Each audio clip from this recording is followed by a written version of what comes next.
Shalini TV நேயர்களுக்கு வணக்கம். மாசி மாதம் ரிஷபராசியின் பலன்களை பார்ப்போம். கடந்த அக்டோபர் 15 இருந்துங்க 11/2/2025 வரையிலும் பல இன்னல்கள் இடையில் பல வெற்றிகளும் குவித்தது.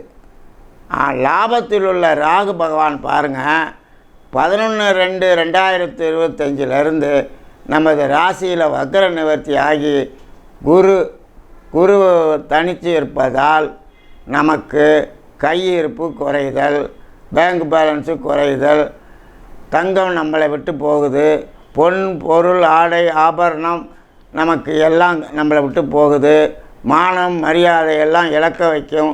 உஷாராக நடந்துக்கங்க.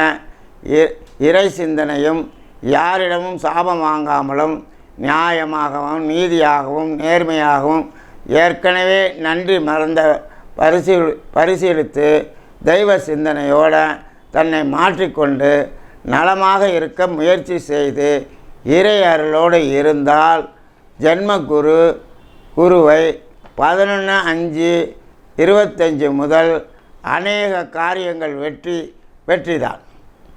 இதற்கு தற்காலம் குரு சுக்கிரன் பரிவர்த்தனையும் 26/2/2025 முதல் புதன் நீச்சமும் பல வெற்றிகளை தரும்.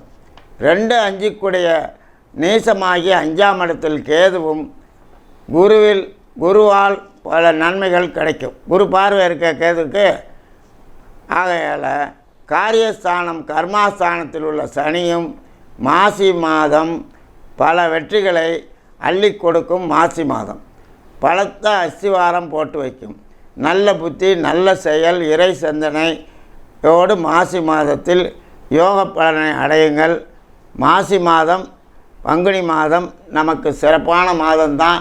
மெதுவாக பாருங்கள், ரிஷபராசிக்காரவங்க இந்த குரு பயிற்சி வரைக்கும் பொறுமையாக இருந்து தெய்வ சிந்தனையோடு இந்த மிதுன ராசிக்கு போன பிறகுதான் ரிஷபராசிக்கு எல்லா மகிழ்ச்சியும் நடக்குங்க.